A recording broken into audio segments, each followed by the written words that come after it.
파트 2가 시작하고 나서 2주가 지났는데 사극에 빠져 있다 보니 진짜 몇 달은 흐른 것 같습니다. 11화부터 정말 많은 사건이 있었죠. 근데 그게 다 황진영 작가의 노림수인 것 같습니다. 파트 1 마지막에 장현을 떠나보낸 길채가 다시 마음의 문을 여는 데까지는 시간이 걸릴 수밖에 없거든요. 드라마에서 그 세월을 실시간으로 보여줄 수는 없으니까 어떻게든 많은 사건을 일으키고 시청자들이 그걸 경험하게 되면 불과 2주밖에 안 지났는데도 길채의 마음이 장현에게 돌아서는 게 이제는 너무 자연스럽죠. 조선시대의 불륜이 웬 말이냐라는 말이 쏙 들어가고 구원무 저놈 언제 죽나 하게 되는 겁니다. 그래서 오늘은 11화부터 14화까지 단단하게 잠겨있던 길채의 마음이 스르륵 녹아내리는 과정을 이야기해보려고 합니다. 근데 장현은 그런 거 없습니다. 그냥 길채밖에 모르는 바보니까. 그럼 리뷰 시작하겠습니다. 파트 2 시작에 길채가 구원무와 결혼을 하고 2년이 지났습니다. 길채는 결혼 직전 도망가려 했던 게 너무 미안했을 거예요. 엄청나게 책임감이 강한 사람이잖아요. 은혜 말대로 한 번 정한 마음을 바꾸는 사람이 아니죠. 연준을 좋아할 때도 은혜가 있었지만 직진이었고, 그리고 결국 은혜와 연준이 결혼하고 나서는 언제 그랬냐는 듯 은혜와 연준을 진심으로 응원하고 지원했습니다. 물론 그 마음에 장현이 들어왔던 것도 컸지만 어쨌든 이렇게 올곧은 길채가 구원무와 혼인하기로 정했으니 정말 최선을 다했을 것 같습니다. 11화에서 좋은 안사람이 되겠습니다 라고 말하는 게 진짜 진심이었던 거예요. 그리고 구원무에게 돈을 많이 벌자라고 했던 말도 저는 조금 오해했었는데 가족을 지키기 위한 의무감이었던 것 같습니다. 길채는 조선시대 사람이지만 장현처럼 탈조선인이잖아요. 그런 그녀는 구원무와 혼인했지만 유씨 집안의 가장은 자신이라는 걸 알고 있었습니다. 그게 아니었다면 돈 많이 벌어서 뭐하냐는 구원무의 질문에 영채 시집 보낼 때 다이아몬드로 혼수한다, 막내 동생 뭐 어디 영어 유치원 보낸다, 이런 말이라도 했겠죠. 하지만 그게 아니었죠. 지금은 구원무와 혼인을 해서 안정적으로 살고 있지만 언제 이 안정된 삶이 무너질지 모르니까 힘을 가져야 하고 돈이 곧 힘이라는 자본주의적 깨달음을 얻었던 것 같습니다. 장현에게 그걸 배웠잖아요. 어쨌든 그렇게 최선을 다해 결혼 생활에 임하고 최선을 다해 장현을 잊고 살았었기 때문에 13화까지 길채의 마음은 꽁꽁 닫혀 있었습니다. 포로로 잡혀가는 와중에도 종종이가 심양에 장현 도령 있지 않냐고 말하는데 그 사람 얘기는 하지 말라고 하죠. 그리고 왕야의 집에 가서도 장현을 찾을 생각을 안 합니다. 오직 자신의 힘으로 버티고 자신이 선택한 구원무에게 구해질 날만 기다립니다. 이게 진짜 슬펐는데 길채는 진짜 최선을 다해 마음속으로 장현을 밀어내고 있었던 것 같습니다. 그렇게 하지 않으면 계속 떠오르는 장현에 대한 마음이 커지고 언젠가는 다시 마음속에 장현이 가득 찰 수 있으니까요. 그래서 결국 탈출하다 잡히는데 이제는 진짜 목숨도 위험해진 상황에서 절대 장현을 찾지 않습니다. 하지만 이건 일부러 밀어낸 거라고 말씀드렸죠. 길채의 마음에 아주 작은 틈이 생기고 그 틈으로 다시 장현이 밀고 들어오는데 그게 바로 구원 없는 구원무 사건입니다. 아니 심양까지 찾으러 와놓고 그냥 돌아갔대잖아요. 얼마나 슬프고 배신감이 들었을까.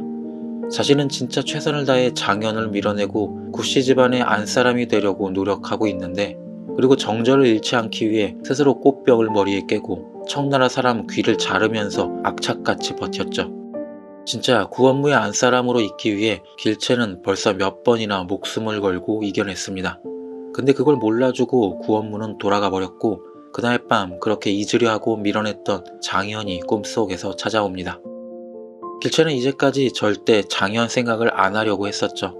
그래서 시청자들에게도 길채가 장현 이야기를 하거나 생각하는 장면이 없었는데 파트 2 13화에 이르러서 드디어 길채가 장현을 생각하게 된 겁니다. 너무 오래 걸렸나요? 아니요, 이 정도면 짧죠. 남편이 가버렸다고 그새를 못 참고 다시 장현에게 마음이 돌아가냐? 라고 분노한 시청자들은 차고 넘쳤을 겁니다. 그래서 길채의 마음에 이제야 조금의 틈이 생긴 거지 이후에도 계속해서 장현을 밀어내려고 합니다. 다음날 장현을 보고 자꾸 헛것이 보인다고 말하며 웃죠. 길채는 그렇게 힘들게 밀어내고 잊었던 장현의 헛것이 보이는 상황이 참 웃겼던 겁니다. 자신이 그를 얼만큼 사랑했는지 깨닫게 됐으니까. 그리고 미친듯이 오랑캐들을 부수고 다가온 장현에게 길채는 차마 고개를 들지 못합니다. 손이 묶이고 행색이 초라한 죄인의 모습이었죠. 저는 개인적으로 이 장면이 정말 제일 가슴 아팠습니다.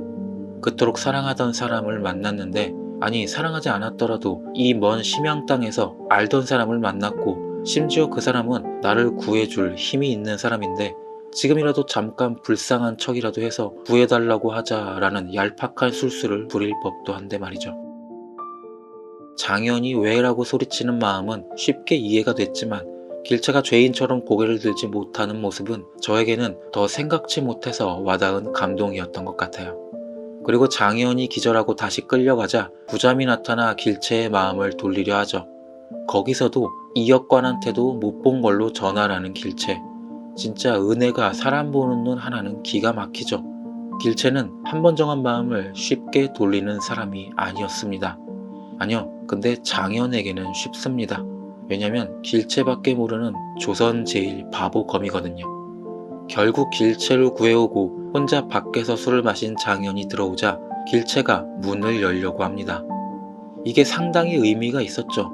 길채는 도와달라는 말은커녕 자신을 못 본 척하라고 했는데 이제는 장현의 얼굴을 보기 위해 스스로 문을 열려고 했습니다. 그리고 술에 취해 잠이 든 장현의 곁에 있기 위해 문을 열고 방을 나가죠. 제가 예전에 공부한 바로는 문은 다른 두 세계를 연결하는 통로라고 배웠습니다. 모든 문을 사이에 두고 안과 밖은 다른 세계라는 말이죠. 이 장면을 예로 들어 설명하면 문을 열지 않은 길채가 있는 공간은 장현을 잇고 밀어내려 하는 길채의 내면 세계이고, 문 밖은 장현이 존재하는 장현과 함께하는 세계인 겁니다. 그래서 길채가 문을 열고 했던 행동이 의미가 있는 게, 장현이 문을 열고 어쩔 수 없이 길채의 내면에 들어온 게 아니라 길채 스스로 문을 열고 장현을 받아들이는 걸로 해석할 수 있다는 거예요.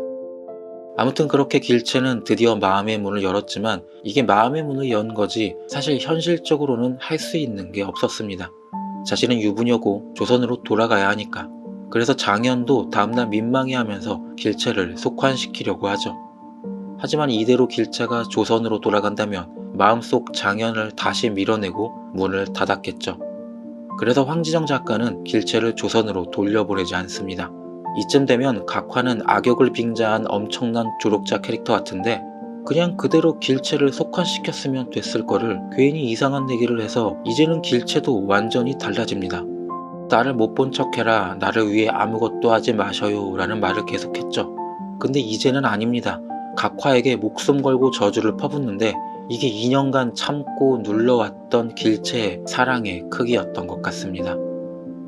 그리고 그렇게 다친 장현을 보고 길채가 스스로 장현의 곁에 남기로 하죠. 그래서 제 예상에 15화는 시청자들을 위한 서비스 달달 로맨스가 펼쳐질 것 같습니다. 솔직히 이제까지 너무 힘들었잖아요. 16화에서 어차피 다시 길채와 우리를 괴롭히겠지만 15화 정도는 좀 달달하게 보여주겠죠. 너무 달달해서 충치가 생길 수도 있으니 여러분도 다음 주까지 자일리톨이라도 사 놓으시고 그 김에 구독과 좋아요도 부탁드립니다. 지금까지 시청해주셔서 감사합니다.